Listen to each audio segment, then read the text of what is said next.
நமஸ்காரம். 1000 நாமங்கள் 1000 கதைகள் 480வது திருநாமம் அக்ஷர சதே நமக. 4 மாணவர்கள் கல்லூரி வகுப்புக்கு தாமதமாக சென்றார்கள். பேராசிரியர் 4வரிடமும் தாமத வருகைக்கான காரணத்தை கேட்டார். அப்போது 4வரும் ஒரே குரலில், எங்கள் காரின் சக்கரம் பங்க்சர் ஆகிவிட்டது, அதனால் தான் தாமதமாக வந்தோம் என்று சொன்னார்கள். அதை கேட்ட பேராசிரியர் 4வரையும் வகுப்புக்குள்ளே அனுமதித்தார். ஆனால் 4வரையும் வகுப்பின் 4 மூலைகளிலே தனித்தனியாக அமர்த்தினார். அதன் பின் ஒவ்வொரு கையிலும் ஒரு டம்மி பேப்பரை வழங்கினார். 4வரையும் பார்த்து, நீங்கள் வந்த கார் பங்க்சர் ஆனது என்று சொன்னீர்கள் இல்லையா? எந்த டயர் பஞ்சர் ஆனது என்பதை இந்த தாளில் நீங்கள் ஒவ்வொருவரும் வரைந்து காட்ட வேண்டும் என்று சொன்னார். 4வரும் தாள்களோடு அமர்ந்திருக்க பாடம் எடுக்கத் தொடங்கினார் பேராசிரியர். உண்மை என்பது எப்போதும் மாறவே மாறாது, பொய் என்பது மாறிக்கொண்டே இருக்கும் என்று பாடம் எடுத்துக் கொண்டிருந்தார் அவர். இந்த மாணவர்கள் 4வரும் என்ன செய்வது என்று புரியாமல் விழித்தார்கள். பேராசிரியரிடம் வசமாக மாட்டிக்கொண்டோமே, எப்படி தப்பிப்பது என்று புரியவில்லை. வேறு வழி இல்லாமல் 4வரும் பேராசிரியர் சொன்னபடி அந்த தாளில் படத்தை வரைந்து பேராசிரியரிடம் வழங்கினார்கள். 4 தாள்களையும் எடுத்துக்கொண்டு கரும்பலகை அருகே சென்று பேராசிரியர் அவற்றை தூக்கி வகுப்பில் இருந்த எல்லா மாணவர்களுக்கும் காட்டினார்.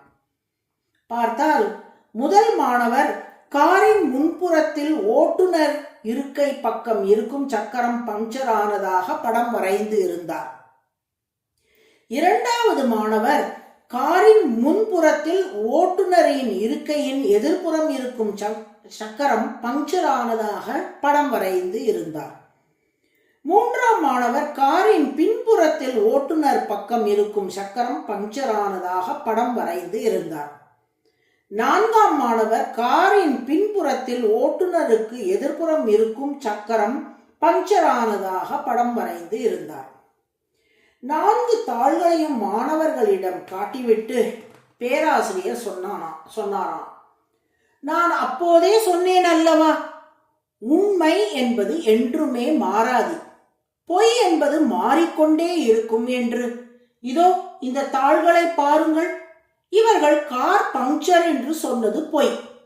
அதனால் தான் ஒவ்வொரு தாளிலும் ஒவ்வொரு விதமாக மாறி மாறி படம் வருகிறது. உண்மையாகவே கார் பங்க்சர் ஆகி இருந்தால் மாறாமல் ஒரே மாதிரி வந்திருக்கும் அல்லவா என்று. இதிலிருந்து நாம் உணர்வது என்னவென்றால், இறைவனை சத்தியம் என்று வேதங்கள் குறிப்பிடுகின்றன. சத்தியம் என்றால் உண்மை என்று பொருள். அதாவது மாறாமல் இருப்பவர் என்று நாம் புரிந்து கொள்ள வேண்டும்.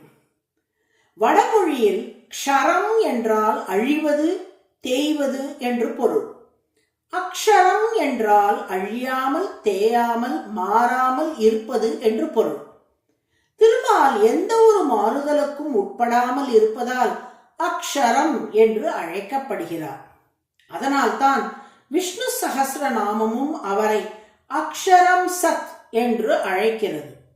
அக்ஷரம் என்றால் மாறாதவர், சத் என்றால் உயர்ந்து நிற்பவர். கடந்த திருநாம விளக்கத்தில் இதன் விரிவு உள்ளது. அக்ஷரம் சத் என்றால் தன்னிலை மாறாமல் எப்போதும் உயர்ந்து நிற்பவர். அதுவே சஹஸ்ரநாமத்தின் 480வது திருநாமம். அக்ஷர சதே நமக என்று தினமும் சொல்லி வரும் அன்பர்களின் மனம் அறநெறியிலிருந்து மாறாமல் இருக்கும்படி திருமால் அருள் புரிவார். நாராயண நாராயண.